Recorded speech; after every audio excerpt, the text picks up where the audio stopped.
Thank you so much to everyone who's joining us today.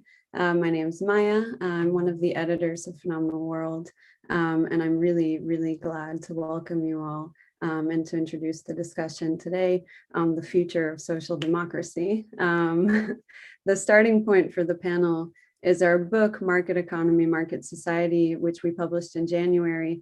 And we're extremely fortunate to be joined by some of the most distinguished thinkers on the topic of social democracy.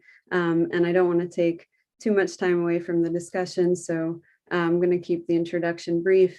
But I just wanted to say a few words on the origins of the book and its purpose before we get started, and hopefully also maybe frame the discussion a little bit. So I think that it's kind of fair to say that apart from the hardships of this past year, one of the key unifying experiences for everyone in the audience today was the crisis of 2008. And at this point, looking back more than a decade after the crisis, I think it's becoming more and more apparent how the response to the crisis has kind of rippled through everything from our banking practices to forms of social movements and protests, and also strategies of political parties, the sort of political parties that we're seeing. And one of the most encouraging outcomes of the crisis is that it created this sort of opening for new policy ideas, which is arguably, I think, widening even to this day. And also a kind of widespread recognition of the long-term consequences of the period of liberalization in the 80s and 90s, both for global and domestic inequalities, also for living standards, and even for things like life expectancy. And there's a lot to be said and a lot that has been said on the varieties of neoliberal transformations. So the kind of persisting differences in industrial relation systems and varying outcomes that we still see across rich democracies.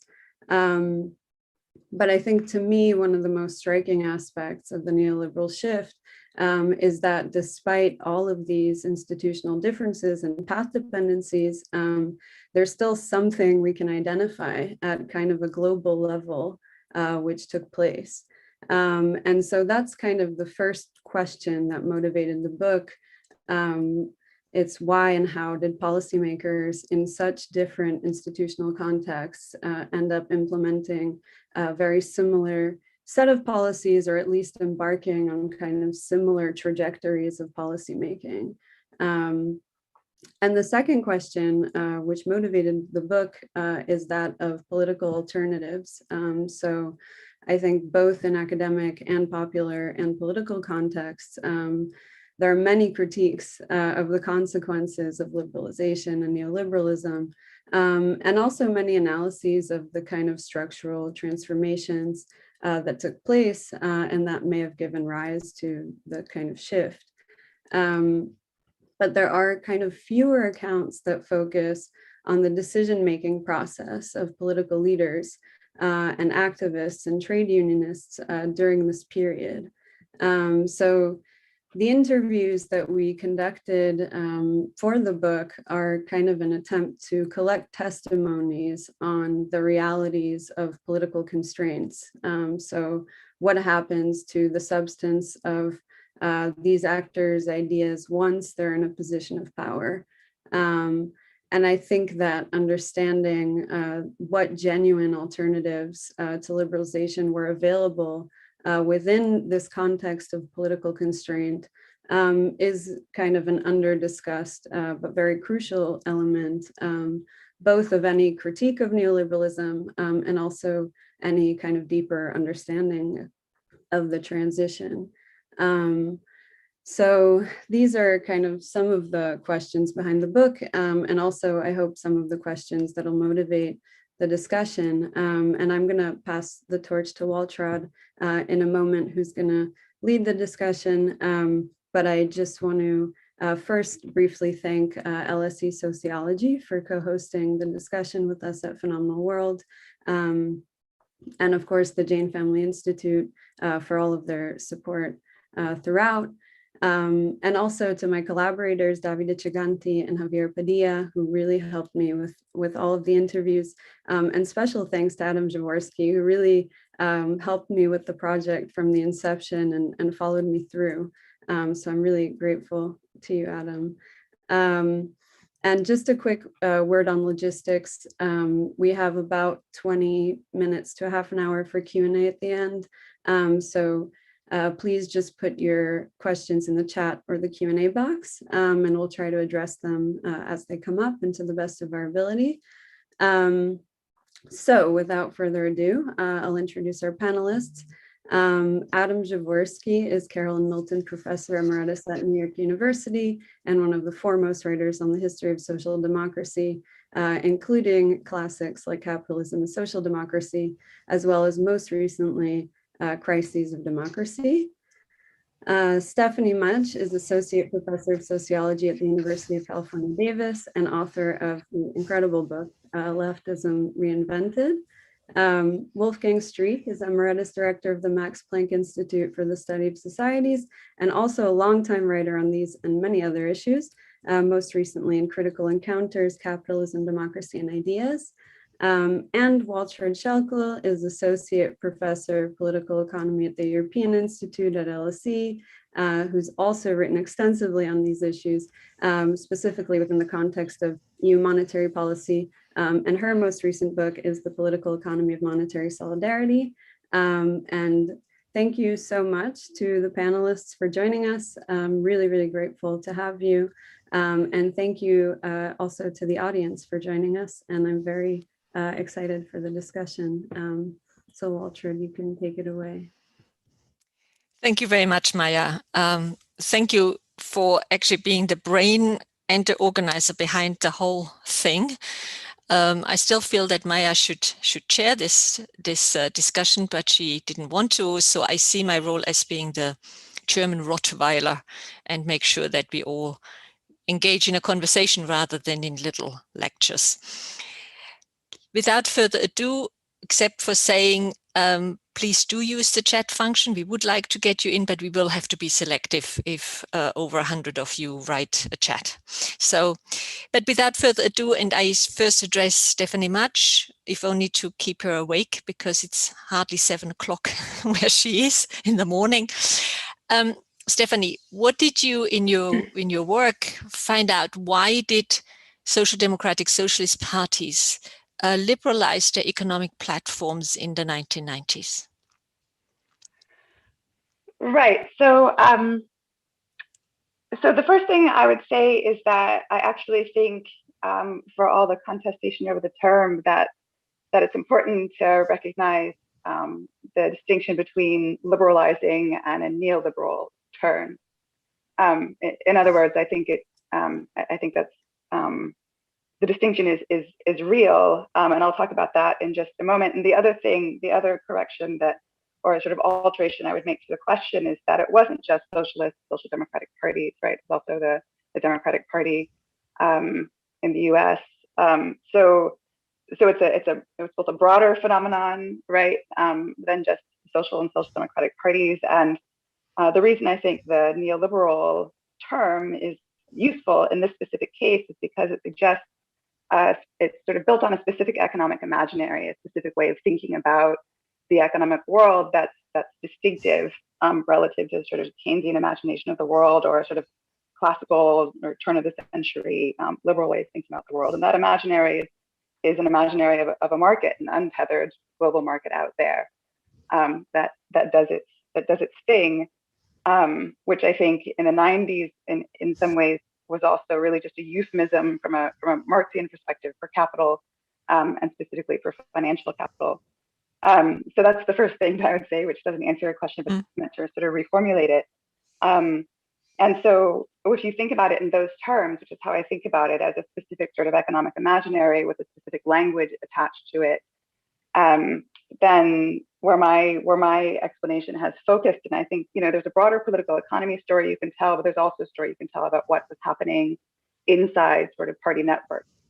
and who was formulating the language, right? This language of the market, and where the really, I think, the important shift in the neoliberal turn was about instead of managing markets or managing economies, I should say, understood as sort of nationally bound, domestic things, sort of mechanical things, imagining instead the economic world in terms of these markets out there that were sort of beyond national boundaries, beyond national governments, beyond political parties, and had to be adapted to instead of things that could be acted on.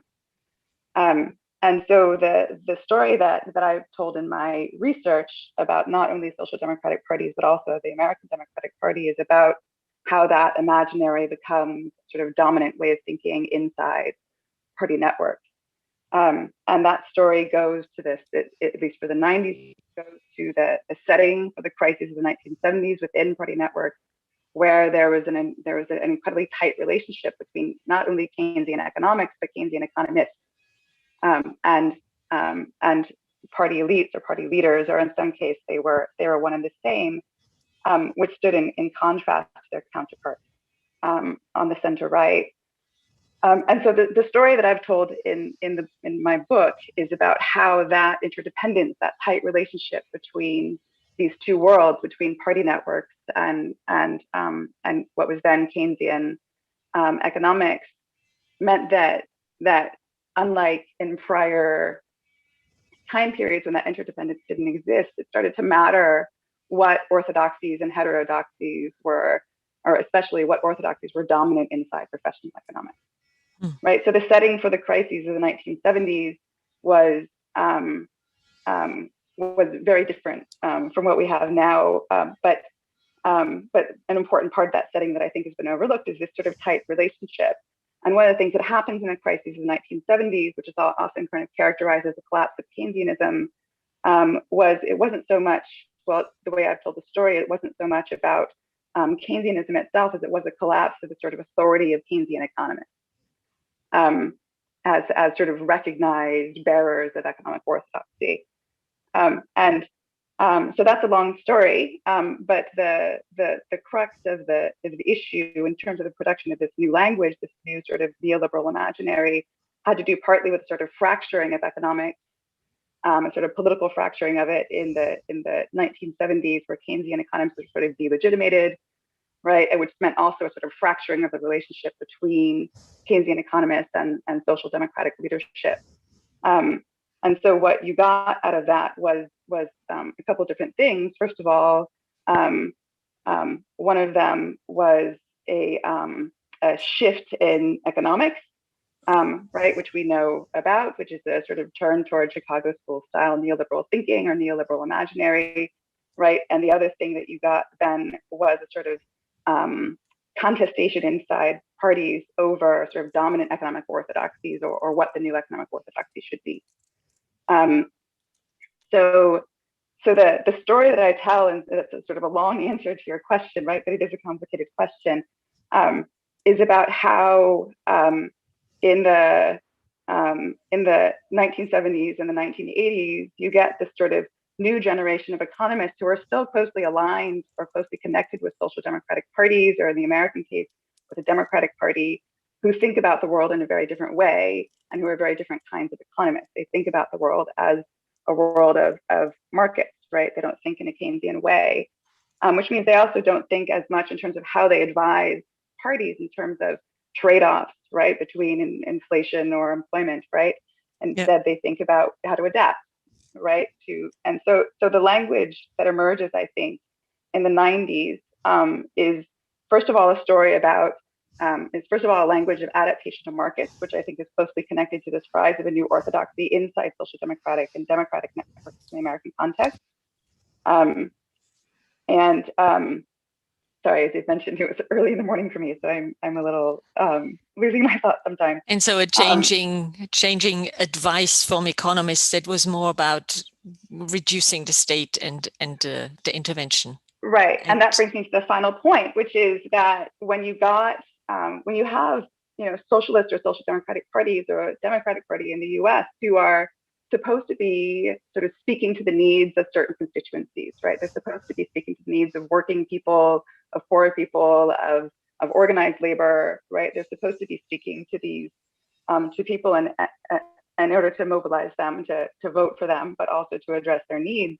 When you have an imaginary where the only way that you can think about economic policy is about what will make markets happy, then you end up needing to also find a way to deliver that message to people, to basically deliver a message to people, which is that we can't help you, but you should vote for us anyway, right?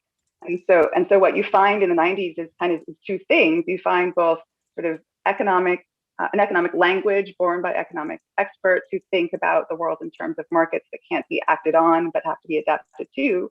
On the other hand, you have the rise of strategists and consultants and sort of it's the age of the spin doctor. So it's these figures who specialize essentially in spinning unpopular messages, right? So that's the story that I've told. Yeah, thank you very much. Adam Przeworski, that is a very micro-sociological, almost sociology of professions or of networks that led to such a shift. But that must also already have led to some change in how parties function and how linked the party elite is to the party base and so on.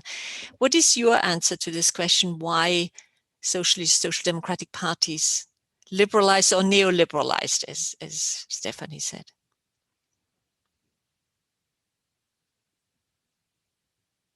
You're still muted. I have to warn you that I share the question, but I have few answers. So let me maybe just tell a few anecdotes. I completely agree with Stephanie that certainly there was a major revolution in the paradigm of economic thinking. But then why was there one? In part because I think there was a organized, premeditated, planned, network neoliberal offensive. This was not just something that happened spontaneously. These people from Milton Friedman to Heritage Foundation, etc., they've been preparing for years, and they have been preparing for it. But then, so why did social democrats yield so easily? I have to say, as sort of a student of social democracy over a long period of time, I always thought that social democracy, as it was born in Sweden mainly and Norway, was a development strategy, was a developmentalist ideology. In this, why? In the sense that, well, I just always quote the same quote of a minister in the Swedish government of 1936, who basically says, we used to think that expenditures on health and consumption and housing were constituted consumption. But now we've understood that they constitute investment in the most important resource we have, the people itself, yes? So social democrats basically thought that healthy, educated, well-housed workers are going to be more productive. And then come the 1980s, and you start hearing social democrats, some friends of mine, speaking in the language of trade-offs, efficiency, equality, growth, and equality. In the traditional social democratic ideology, these were not trade-offs, these were complements. Yes? Equality and efficient were complements, not substitutes. Yes? So this is to some extent puzzling. I think that social democrats did not understand the consequences of liberalization of capital accounts and of deregulation for the pre-fisc, pre-taxes and transfers income distribution, for the way markets are going to distribute income. They just, I think, yielded easily because they didn't see the consequences, as well as the consequences for the budget constraint, that is for the fisc. But some of it was not just imaginary, and I'll end with this. I remember the Spanish socialist Prime Minister Felipe González, telling me at one time that the run on the peseta, 1985 or 1986, in 3 days cost Spain its national budget on health. So these constraints were real. Once capital flows became decentralized, became Liberalized. deregulated, liberalized, and then deregulation was taking place. These constraints were real, and they basically, I think, yielded under constraint. But why they adopted the language, I can tell. Just last line. The paper that I wrote for Maya's volume, for the volume that she talked about, was basically kind of a summary of a debate between Olof Palme, Otto Kreisky, and Willy Brandt, which took place in the 70s. And they were desperately trying to find some distinct way of getting out of the crisis of the 1970s. And I think in part they just ran out of ideas. They ran out of ideas, they found themselves under the barrage, and they yielded. Then Wolfgang Streeck, can I ask you, it seems to me because you were a bit advising the first red-green coalition alternative to a conservative government in the early 2000s, you seem to be a bit more aware of the trade-offs of welfare state and employment, for example. What was, from your perspective, the reasons why social democrats, socialists liberalized or neoliberalized? You know, we were all sort of going through a lifelong learning process, and the moment that you mentioned was already far in the process of de-social democratization of the political economies of Europe. And I would think that looking back and trying to bring this to a short and handy formula, I would say that social democracy depends on the capacity through the state and of the state to do things to capital that capital doesn't like. They have to have the capacity to be not nice to capital. Now, you can think about all sorts of compromises. For example, you can tell them having productive workers is so good for you. You may not know it already, but in 10 years, when you've paid for vocational training, you'll realize we act in your higher interest. But that doesn't matter. And in the short run, you have to do something to them that they don't like. The moment they can go somewhere else, you can try with your government whatever you want, and they will leave. And if you write, like in the Maastricht Treaty, if you write in the basically economic constitution of a country, of a block of countries, not only that there is to be free movement of capital between these countries, but also that this bloc will be unconditionally committed to a free movement of capital across its own borders, then you can't have social democracy. That, in my view, is very simple. Now, that's why I have difficulties talking about the future of social democracy, because I think, to put it mildly, to put it shortly, there is no such future. Now let me go back to, if I'm allowed to use 2 more minutes to 3, maybe 3, go back to what I think, with hindsight, was an enormously interesting social democratic economic program that was not just an economic program.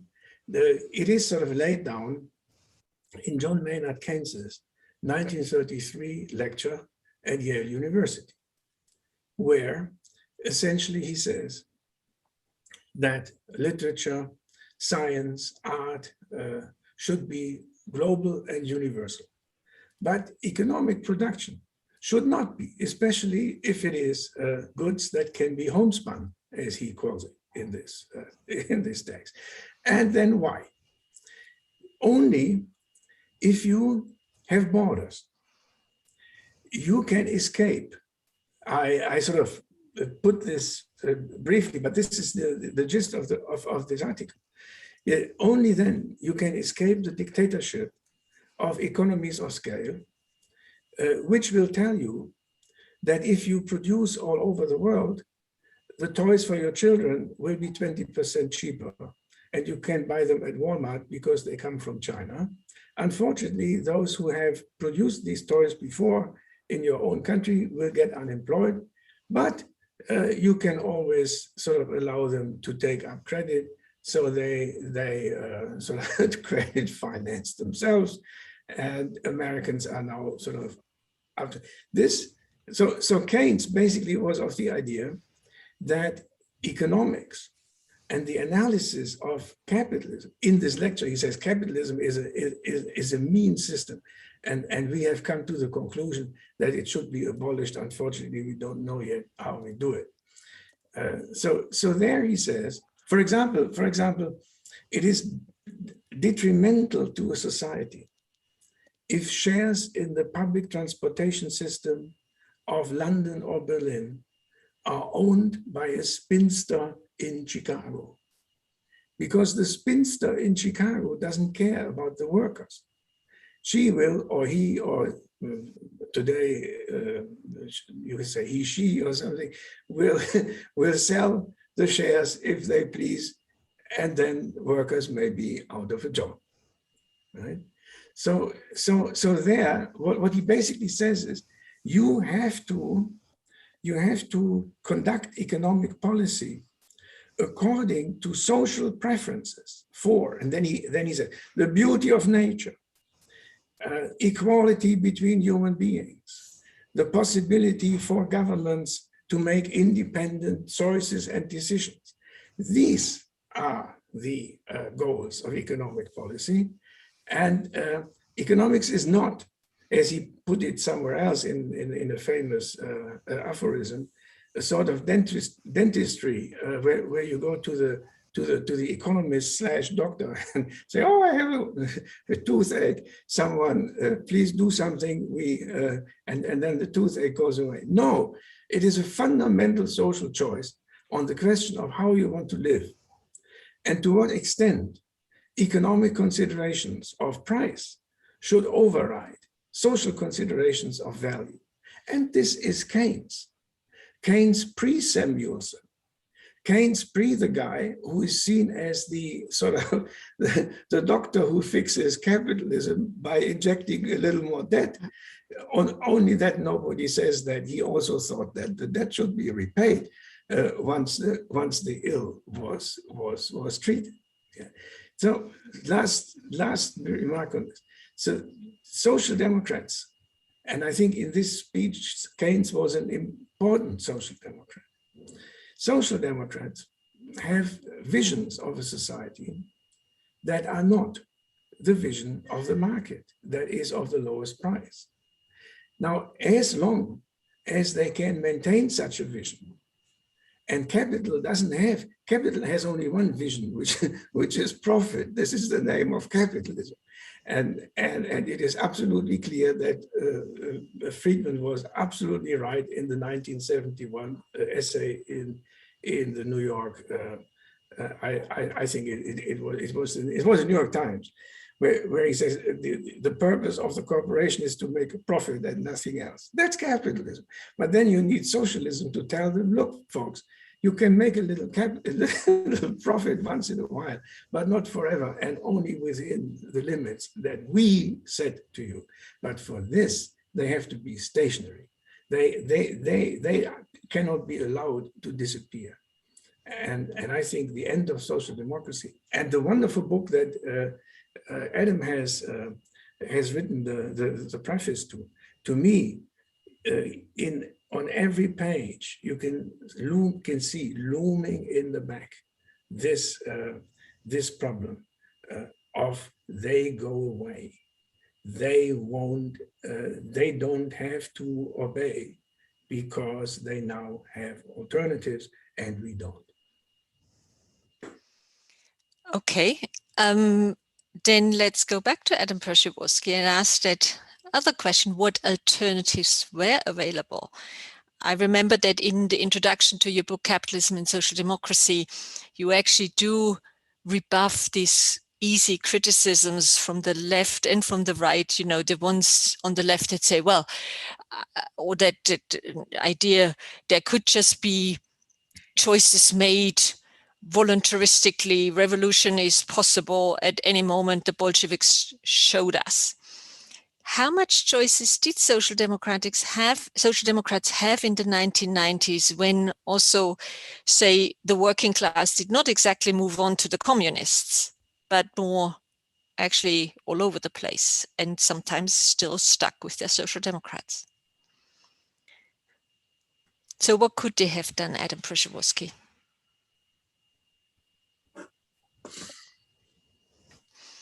You're muted.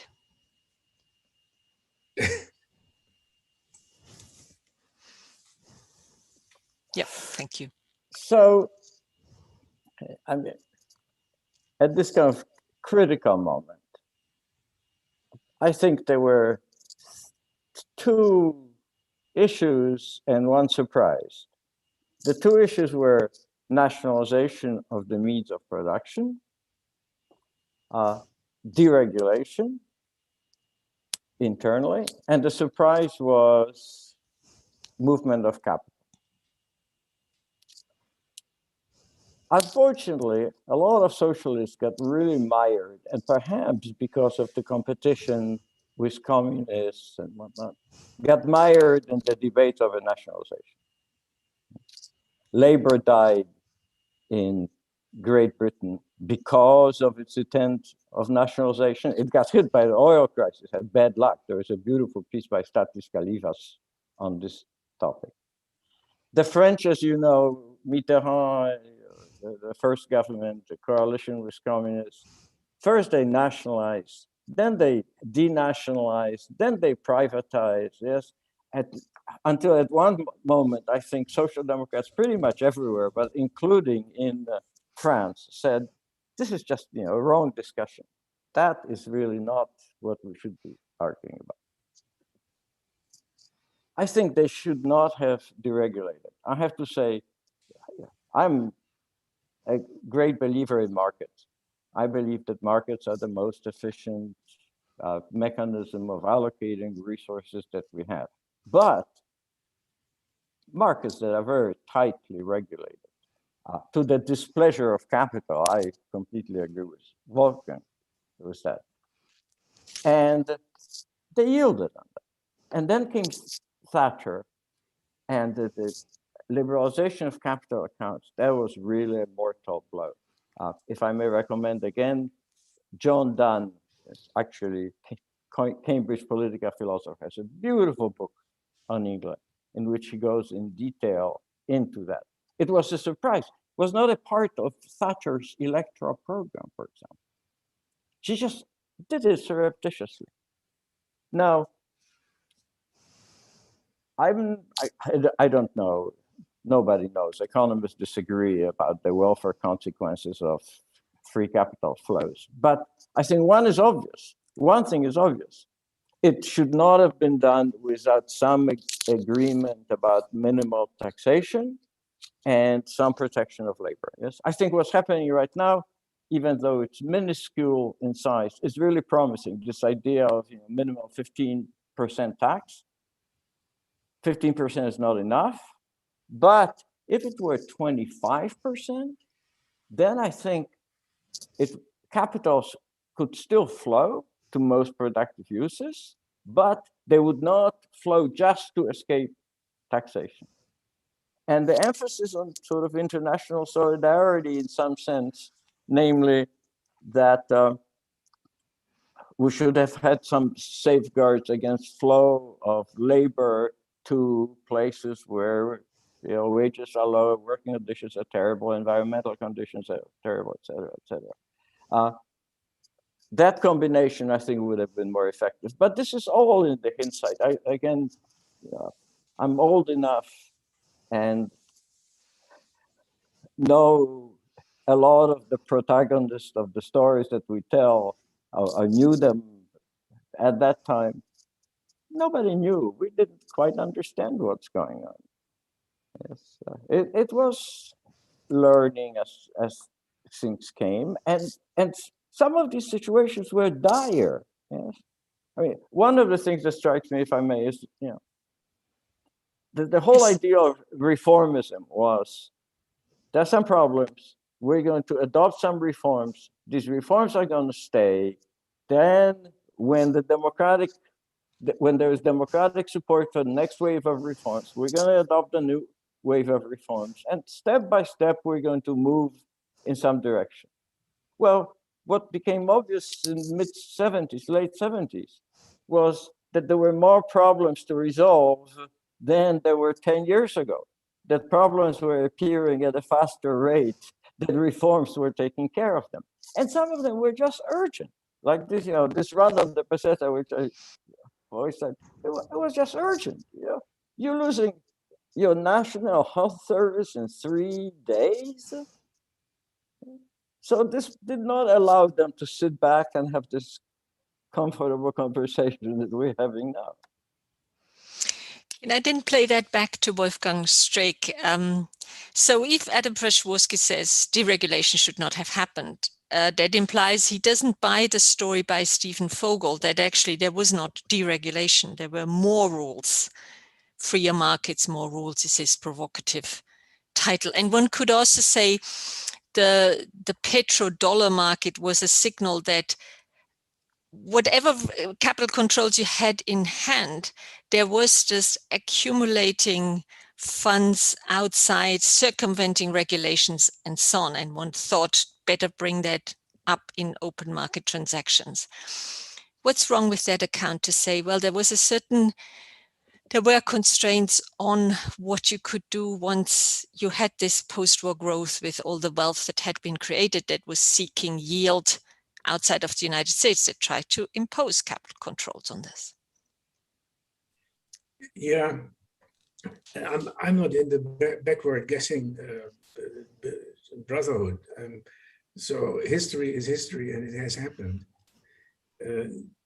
I seem to remember that at the time, and there I'm very much with Adam, at the time there was a sort of general sense of capitalism stagnating, like today, secular stagnation, and on the part of social democrats, there was this feeling that now we have this stagnation period and we have to do something to end the stagnation. And then again, we can sort of do our thing. Yeah. Where, however, they misunderstood that now one has to, and here's what I think we as intellectuals or policy intellectuals should do for others. Now you have to translate the sort of functionalist language of economics into the class language of political economy. It was not that capitalism was stagnating because investment didn't take place. It was because capitalists had lost interest in a world in which trade unions and social democratic parties had become too powerful. And they began to think about what to do, how to get out of this. What I call the sort of the cage of the welfare state, where they were kept like pigs and sort of slaughtered, or like cows, and once in a while they were milked, and they performed a useful function for the rest of society. This is not what capitalists want to do. They want a hunting ground. They want to get out of the cage. And so at this point, so you see all the creativity of the capitalist class being invested in how to get out of this post-war confinement to be sort of de facto utilities for society rather than good profit-making capitalists. And certainly, the dollar, the euro dollar market and the things that began in the 1960s were an important sort of first step.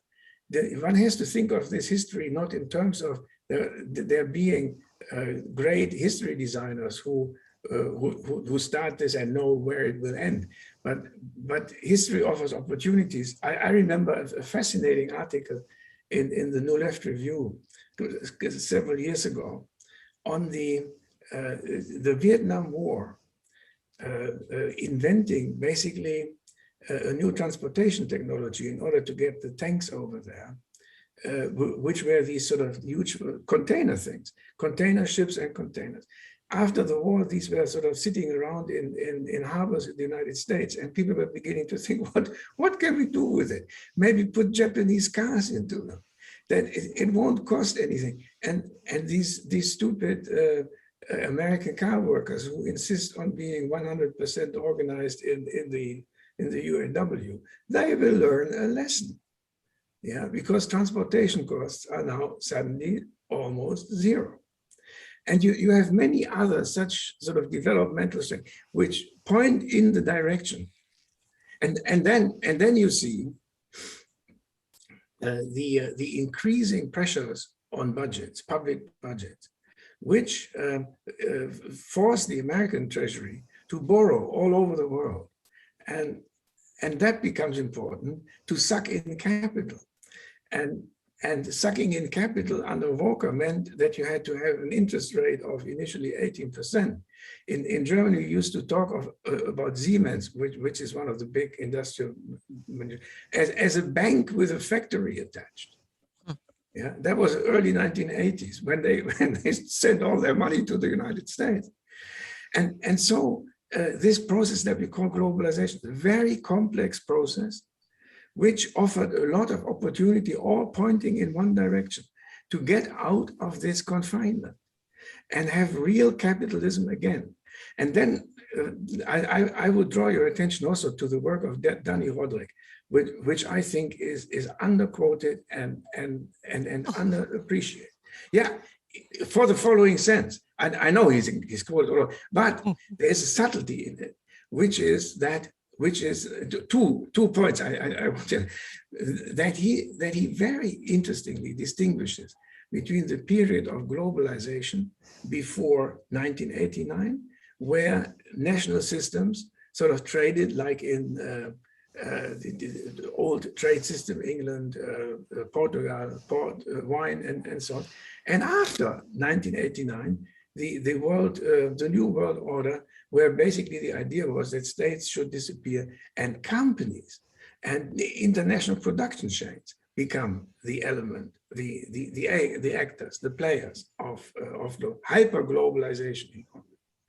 Hyper-globalization is deadly, absolutely deadly to any attempt to keep sort of capital at home and suffer the molestations inflicted on it by social democrats. Give you my favorite example on which I have written a lot. Last example? Yeah, last example. Written a lot of things about it, the automobile industry.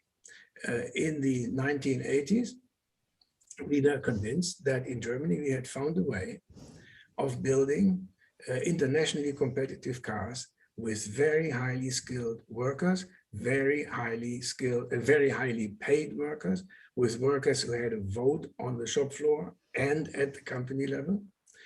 And then we saw in the 1990s, when these companies began to set up plants all over the world, we suddenly saw that this German production system sort of became confined to, let's say, 20% of the whole workforce. And in the rest of the place, they were having just simple capitalist exploitation of workers who were happy to be exploited, because otherwise they had to have Hungarian wages.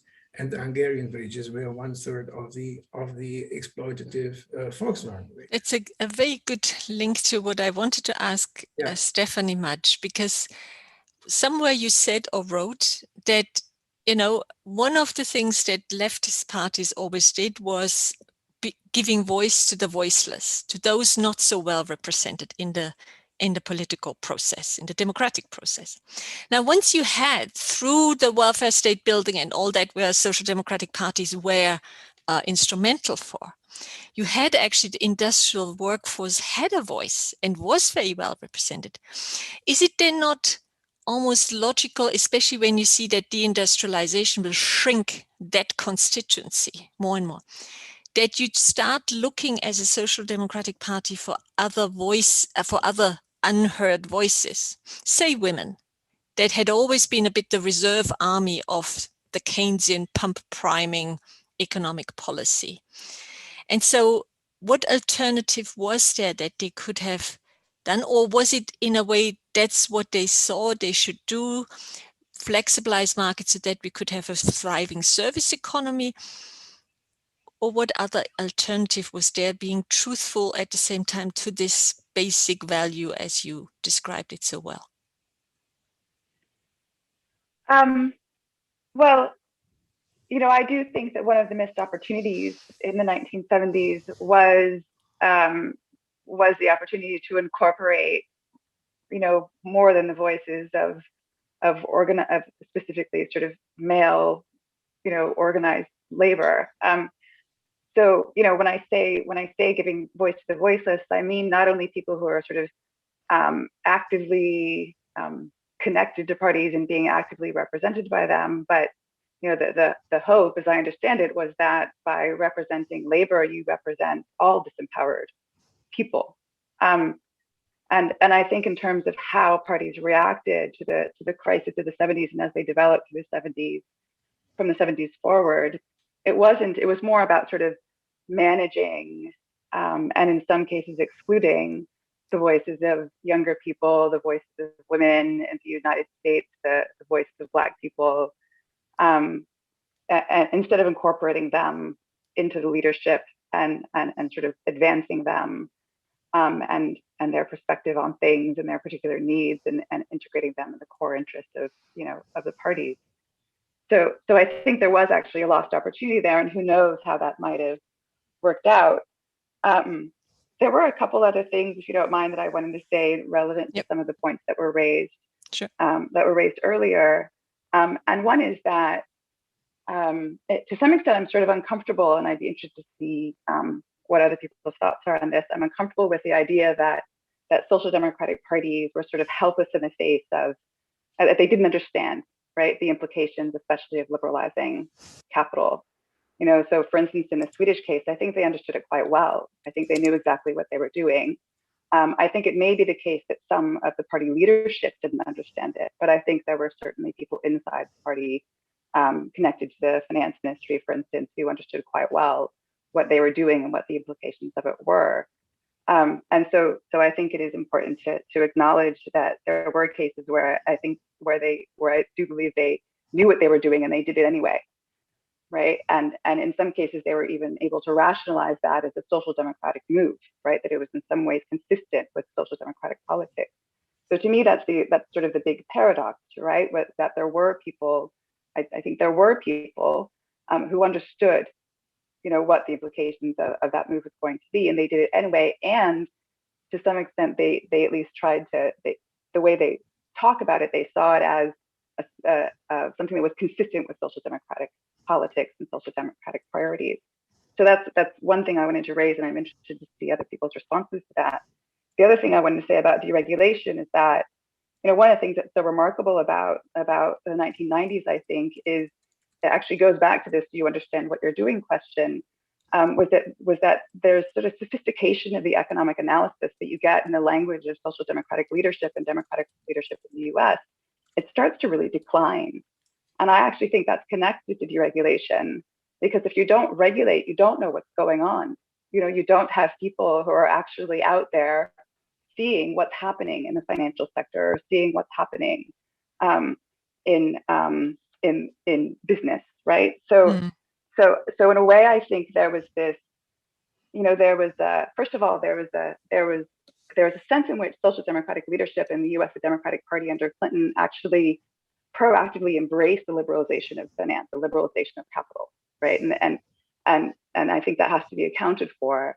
And then the other thing that I think also needs to be acknowledged is that insofar as they embrace deregulation, right, they also sort of sacrifice on the ground knowledge of what was happening, right? Because they didn't have regulators who were monitoring. So anyway, so those are the 2 points that I wanted to raise. I'd be interested to see other people's responses to or thoughts on. Very good. Can I suggest, because we have advanced a bit in time, and because some of your answers have already implied an answer to the question, what are the lessons for today, or have you seen lessons for social democrats? In a way, Stephanie just said they should have listened a bit to those other potential constituencies apart from the industrial workforce. I hear Adam Przeworski saying capital liberalization was really a bad idea, so was deregulation, and we have seen some re-regulation. And certainly Wolfgang Streeck would say some of the opening up of markets and so on was not a good idea. There must be more economic nationalism, if I can put it that way.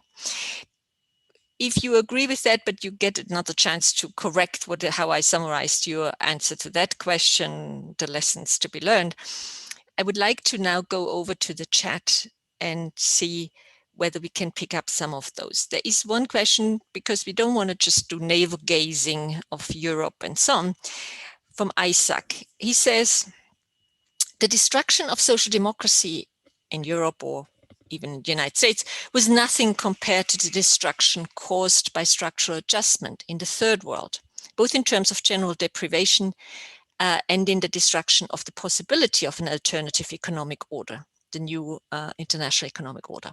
Even today, the remnants of European welfare are far more generous than anything allowed to the third world, on whose backs social democracy was made possible. Talking about alternatives, what alternatives were possible for social democracy in the third world? What were debates in the social democratic parties regarding the third world debt crisis? I would like to give that to Wolfgang Streeck first, because this renationalization of the world economy, would that really be a good idea for third world countries?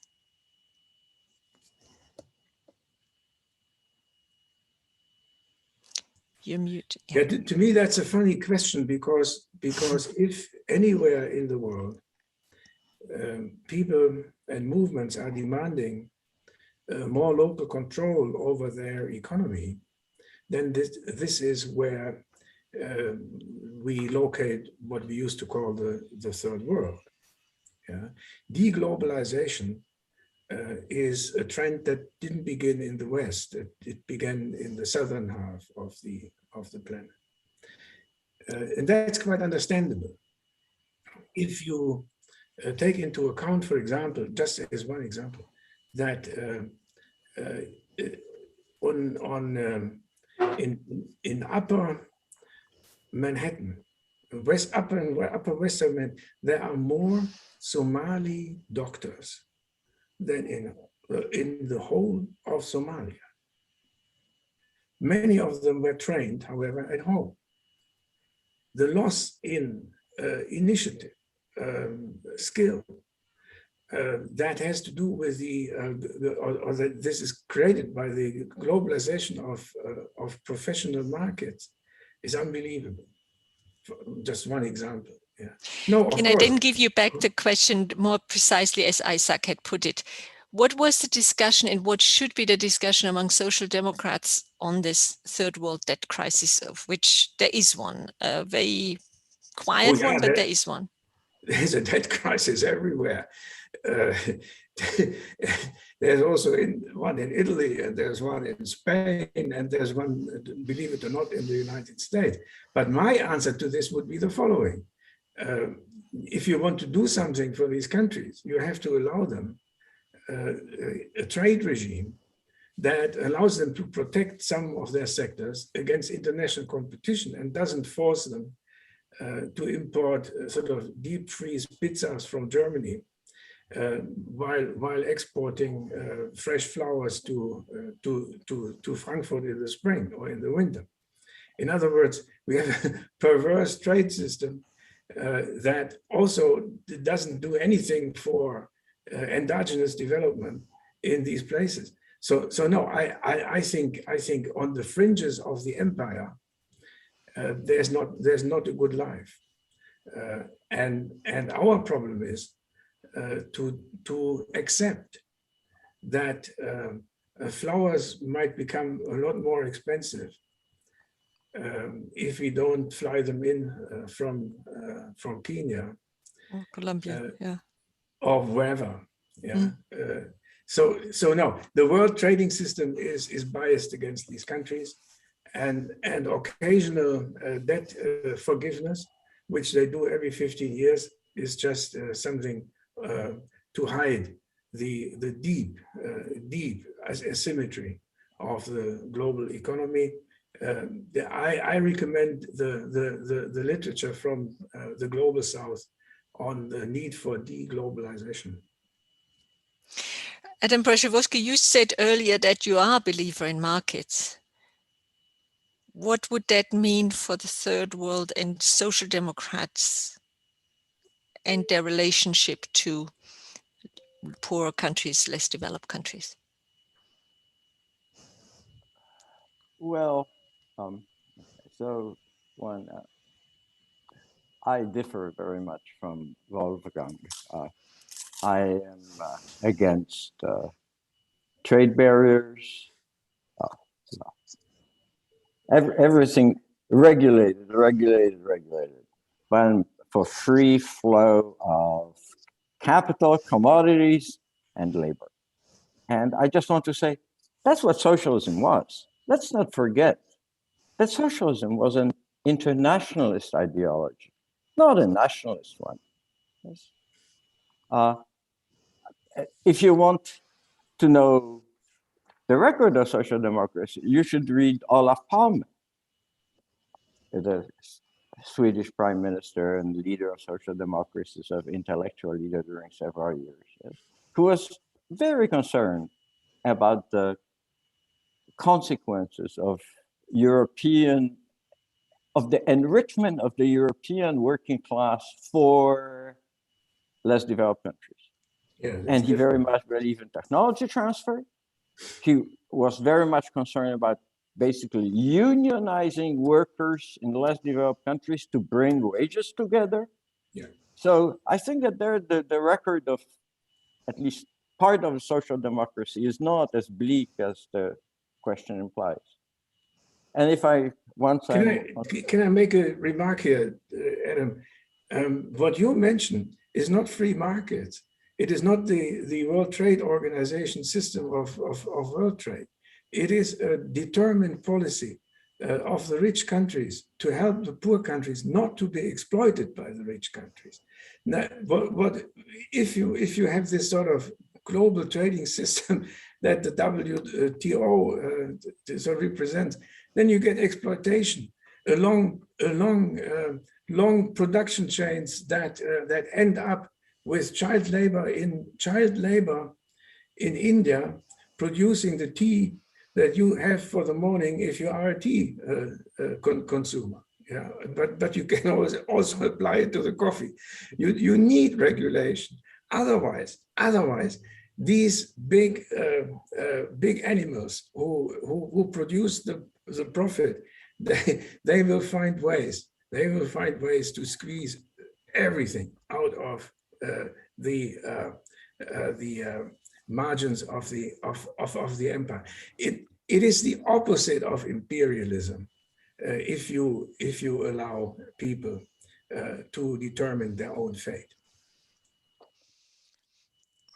So Olof Palme was also for national property of subsoil resources.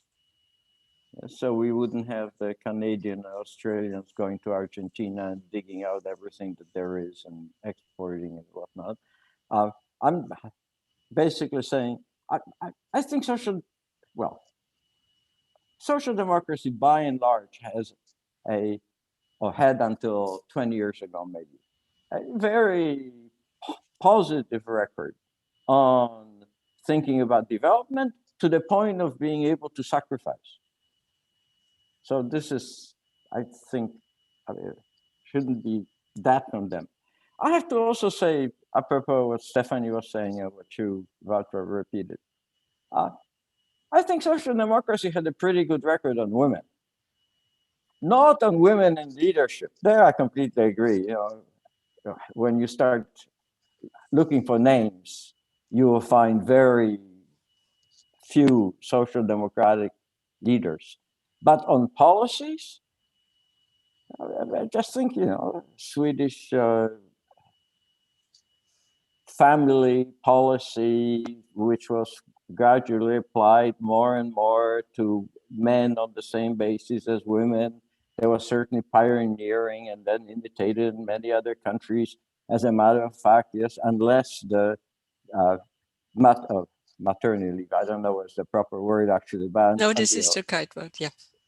Yes, unless men participate in it on equal basis with women, then the total time the family gets is shorter. So there are very powerful incentives in this direction. And the entire idea of child allowances, which liberated women from household to some extent, allowed them to enter the labor markets and everything else. So I don't think that the social democratic policies, either with regard to the third world or with regard to inclusion of women, are that disastrous. I am afraid that, sorry. Go ahead. I'm afraid that the call for including new voices or new groups within the social democratic orientation today is extraordinarily complicated because the base of the social democracy is not very sympathetic to it. And I think that parties, as strategizing electoral organisms, are really caught in a very difficult situation. Stephanie, I would like to give you an opportunity to address that, and another little question. I shorten it. That's in the chat. Hi, I'm sorry, the name is it is Radu.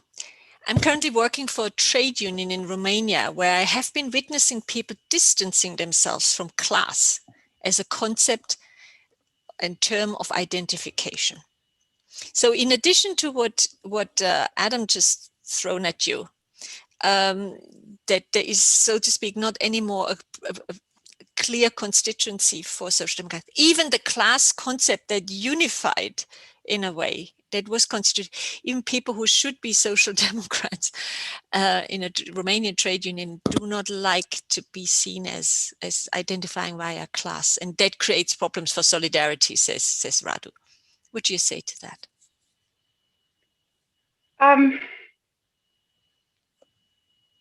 So on the one hand, the language and sort of conceptual apparatus of Marxian political economy is incredibly valuable. I in my other life where I don't do sociology of professions and parties, that's what I would do. But I also think, you know, there's always been a difficulty in the concept of class. You know, as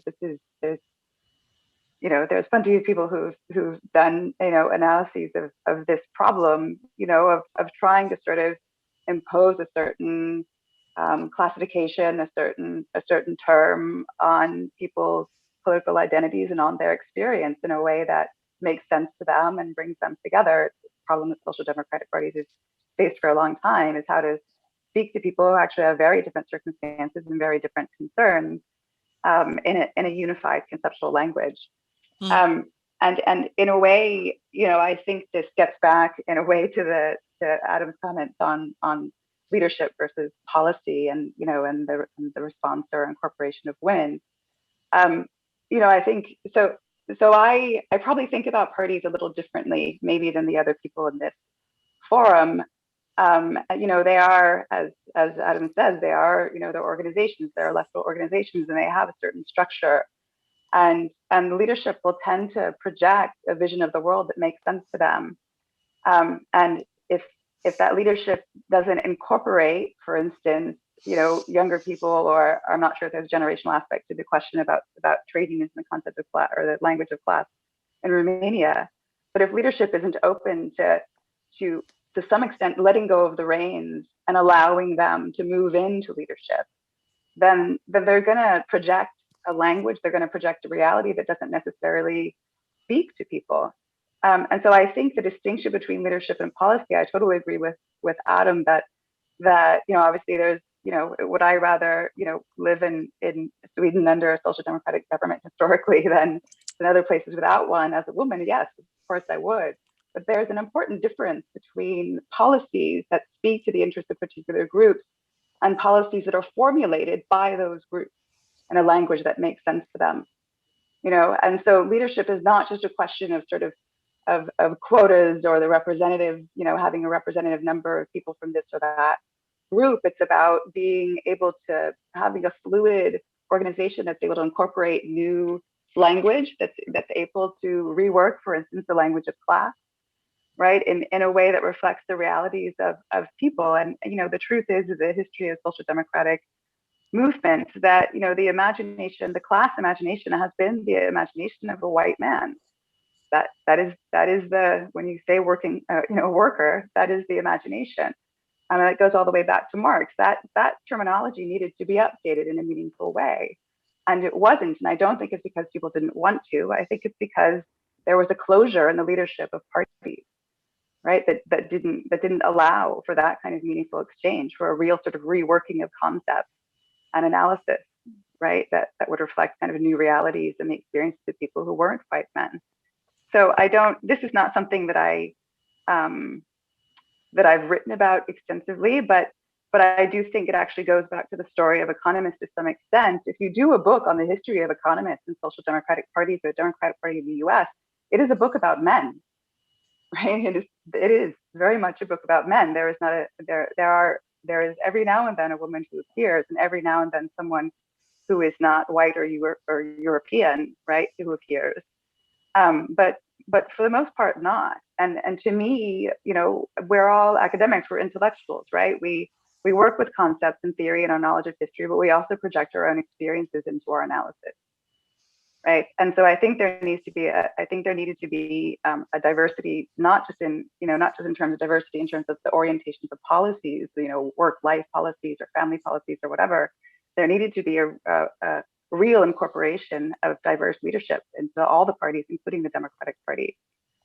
Anyway, so that sort of ties together the answers to both questions to some extent. I mean, as far as the class concept now, if I had my way, I would ask the leadership of social democratic parties and the Democratic Party in the US, which I think now is doing it because it's been forced to, I would simply ask them to let go of the reins, right? I would ask them to open up the ranks of the leadership of their respective organizations, and allow for new groups and younger generations and whomever to rework the language and the concepts of social democracy. Mm-hmm. Did anybody else want to say something? What is, if class is no longer the basis on which you build solidarity, and perhaps then a bit with cross-class coalitions, what is then the basis on which you could build something that comes close to the ideal of social democratic solidarity? Wolfgang or Adam? If I'm allowed to answer this, see, social democracy I distinguish between class, status, and party together with Max Weber, and social democracy is a party, not a class. That imposes that has certain consequences. Basically, social democracy belongs to the world of center-left and center-right parties dominating the political systems of post-war democracies. Two big parties, each of which was a coalition already of many different, you can say, status groups in society, but they were able to keep them together. If you want this sort of schematic representation of how that worked, then you could say that social democracy basically included the traditional working class males and let's say the white collar workers who changed their character during the time to become more middle class, to have children that rose up in the ranks of a more bureaucratized society, and so on. They were kept together, or it was possible to sell to these people the image of a more peaceful, more solidaristic, less less intolerant society up to a point. Whereas on the other side of the party system, you also had a party that consisted of two different, basically, or essentially of two different groups. One was what you can call the Catholic traditionalist family world. And the other was the capitalist modernization world. These two worlds were hard to combine. They often conflicted. The Pope is against capitalism, and for the family, not for the business corporation or the trade union, or sometimes the trade union, but the trade union would then be in favor of it. Well, in the same way which the center left had the conflict between the old working class and the rising sort of middle class, very often their own children, who developed different worldviews. Now, my point is that in the in the 1990s at the latest, the capacity to keep these two groups on each side of the spectrum together declined. On the conservative side, capitalist rationalization sort of attacked the family, the conservative family, and that was the women's issue in many ways. Look at Angela Merkel, and Angela Merkel is a complete modernizer and has sort of completely kicked out the traditionalists of the Christian Democratic Union. Then on the other side, the opportunities offered by globalized markets to the rising, to sectors of the rising middle class, in fact, or in their imagination. Imagination plays an important part in this. So separated the anywheres from the how are they called, from the somewhere, so that it became increasingly more difficult to keep the rising middle class and the old working class under one roof with one vision of the world. And therefore, I think these coalitions are no longer, you can't recreate them. As a sociologist, I would say, there's also a complete lack, in part because of this fracturing process, a complete lack of a desire for a coherent vision of what the society should be in the future. In my view, politics has become to short-term crisis responses and fixes, like the Samuelson kind of Keynesianism, which is not Keynesianism at all. It's sort of like fixing of the system for the next 3 years, and then we face the next one. Again, Angela Merkel is a wonderful example of this sort of thing. Against for nuclear energy, against nuclear energy, for Thatcherist sort of rationalization of German society and economy, against the social democratization of the Christian Democratic Party, and so on and so on and so on. Okay. So that is cannot be restored. And one final sentence, as a sociologist, I would think that the idea for a different society has become privatized. Everyone sort of realizes himself or herself as a different society with the help of an incredibly differentiated supply of consumption goods and of lifestyles that are sort of completely acceptable. You can become your own your own gender, you can become your own, whatever you want. And there's no sense anymore that I belong to a class. Adam Przeworski, then that seems to be particularly prevalent, and it is not a surprise to me that somebody who works for a Romanian trade union notices that. I mean, social democratic parties have been singularly unsuccessful to rebuild the alternative to that old state parties in Central and Eastern Europe. On the other hand, writes Jorge in the chat, how can you explain that social democratic parties, even when they implemented austerity policies or made the neoliberal turn, were actually electorally quite successful and kept on coming into government, out of it, coming back again, and so on? Why is there this difference? How can one explain that? Look,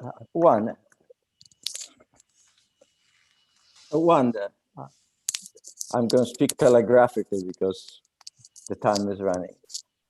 The debate we have about still 10 minutes. The debate about the social basis of the Social Democrats is eternal. That goes back to 1890s. I wrote a long article about it and whatnot. It's been around. Who are the workers? To whom should we appeal? What happens if we appeal to people who don't see themselves as workers? Are we going to lose support among workers? That's been going on for a long time. Two, this whole thing about left-right is kind of tricky, and I don't think we quite understand it in Europe today. When you ask people in surveys whether left-wing right dimension matters, most people say no, it's obsolete, it's no longer what divides the society. When you ask people to place themselves on left-wing, left-right dimension, 93% of Europeans will place themselves. So on the one hand, they say, no, that's no longer the cleavage, but we know where we stand on this cleavage. Three, there was a very nice study in which some 15 European countries, people were asked if there are any tensions in your society, and if there are any tensions, who are they between? Workers and employers, capitalists and workers, old and young people, or ethnic groups? Do you know what was the most prevalent answer among those who said, yes, there are tensions? All of them. That is, in the old days, they would say. What was your answer? I didn't get it. All of them. All of them. All of them are the most important tensions. People, in the old days, we had an ideology. People would have said, workers and capitalists, employers and employees. We could have the racist ideology. No, it's all ethnic. No, people just are disoriented. There's no ideology which orients their life anymore. And with this, since this is probably the last thing I want to say something, which is what bewilders me about social democrats today is that they are so lost on the most important issue that we face as a humanity today, which is climate change. They just don't know what to do with that thing. They don't know where to place themselves. They don't know with whom to bicker over what. They don't have any kind of we talk about solidarity. They have no vision of a common future.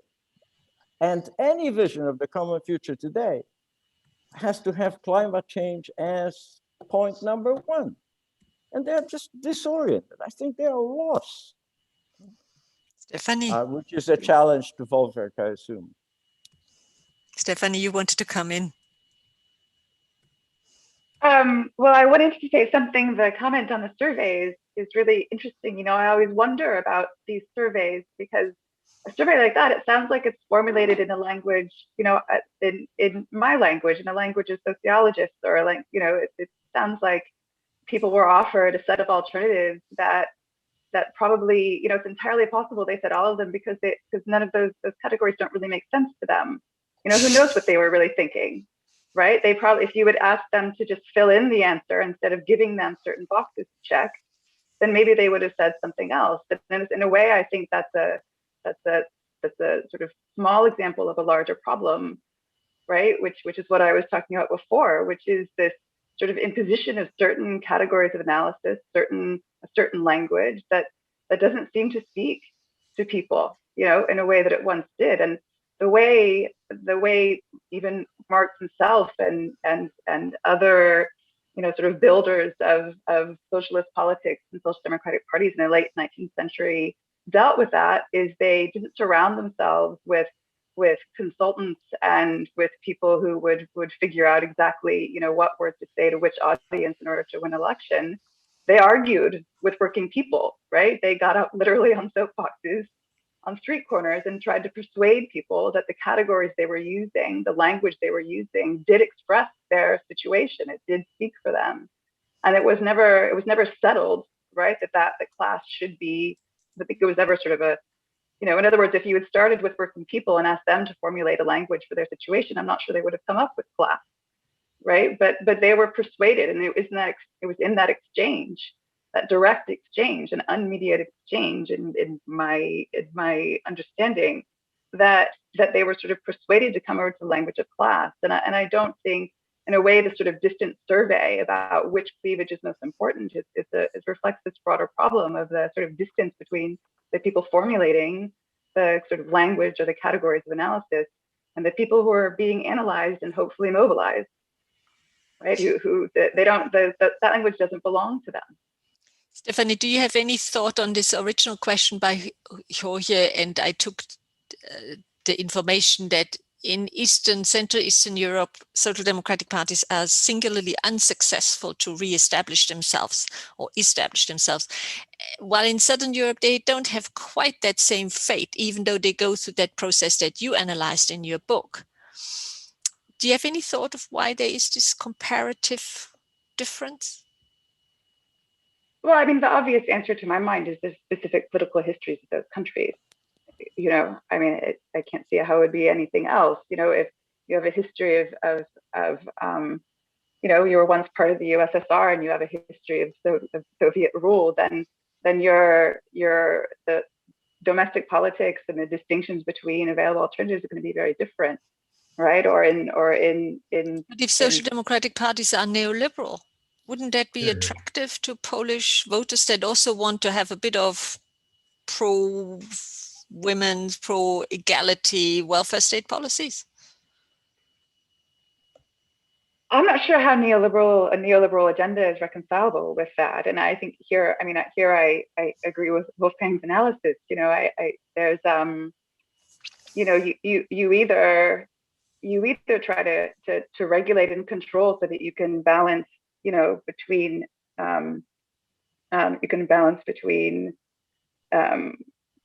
price and value or whatever in Keynes's terms, right? Or you don't, and I do think there has to be some sense that the way you handle markets has to be in terms of their actual consequences for people's lives and livelihoods, their identity, their sense of security, their ability to see a future ahead of themselves.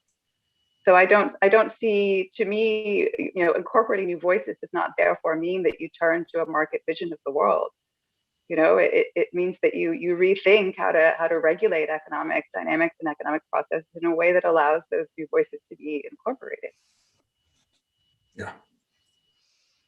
Wolfgang Streeck, do you want to say something about this question? I mean, you nodded a lot, so.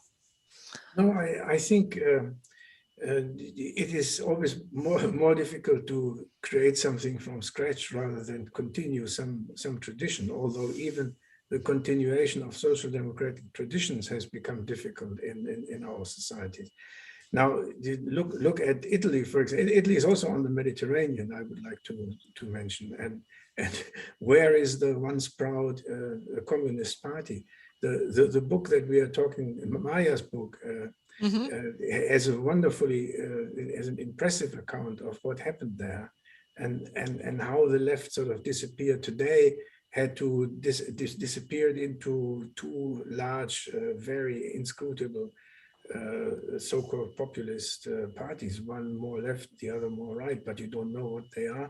And in the end, you have in the end, you have Mario Draghi, of all people, sort of running the show in Rome. A complete dismemberment of a party system that once included the most promising social democratic, open parentheses, communist, close parentheses, party in Europe. And look at France, 5% they had at the last election. I think that in Portugal, as far as I know from a visit 2 or 3 years ago, yes, they had very smart strategic use of the membership in the European Union, which they did very, very well. So they could hang on in government, but they are far from an absolute majority, and there's no hegemony or dominance of these parties over the party system, and nor is there what we, and I think Adam also mentioned, nor is there something like a synthetic vision, an ideal, a view of a society that wants to be distinct from a capitalist society and wants to introduce values into the political economy that are not the values of profit. And there, Adam mentioned Olof Palme. Yeah, Olof Palme was an internationalist, but he was an internationalist based in a very strong national tradition of a collective vision of a good society, and in an organization that, at least for a while, looked like it could actually implement that vision, more or less. We're not talking about a communist utopia. We're talking about a social democratic slow process of improvement, but not improvement in terms of more efficiency and competitiveness, improvement in terms of more solidarity, equality, general, yeah, you can even say general modesty, the collective goods rather than private goods, provision for everyone to be the best that they can be, a deep dislike of inherited inequalities. Where is this today? Okay. Does anybody of the other two, Adam or Stephanie, want to say something on this question, or do we leave it hanging in the air? And Maya will give the answer. Can I say something not on this question, but do something which I have to say I rarely do, and that is sort of give an ideological speech? Go ahead, the world first. Yes, it is going to be. Look, I think the only basis for solidarity of the humankind today is not building coalitions, is not incorporating voices, is trying to prevent the world from becoming non-inhabitable for our children and grandchildren. I think this is the greatest challenge we have, and that is the only basis in which we can, in fact, be solidaristic at the world level, because everybody's concerned, because the danger is imminent, because it's about our children and our grandchildren. So I think that at this moment, that should be the focus of a common vision of the future. What is the world going to look like a generation from now? Stephanie, do you want to say anything after this? It's hard to follow up on that. Sorry about that. I mean, I guess that I mean, it's hard. I certainly couldn't disagree with Adam's comments there, but no, I guess on the question of incorporation of voices, I see those two things as coming together. You know, the appeal of the Green parties once they emerged was a generational appeal. You know, and there, you know, that politics also emerged in the 1970s, the 1980s, and it wasn't incorporated into the agendas of the mainstream parties. And so I think that there, you know, I agree with this, with the necessity, right, of coming together on this global issue. But I do think to some extent, that's also a story of a missed opportunity. Maya, over to you, and thank you all very much for a very pleasant panel from which I learned a lot. Thank you. And thank you for superb leadership.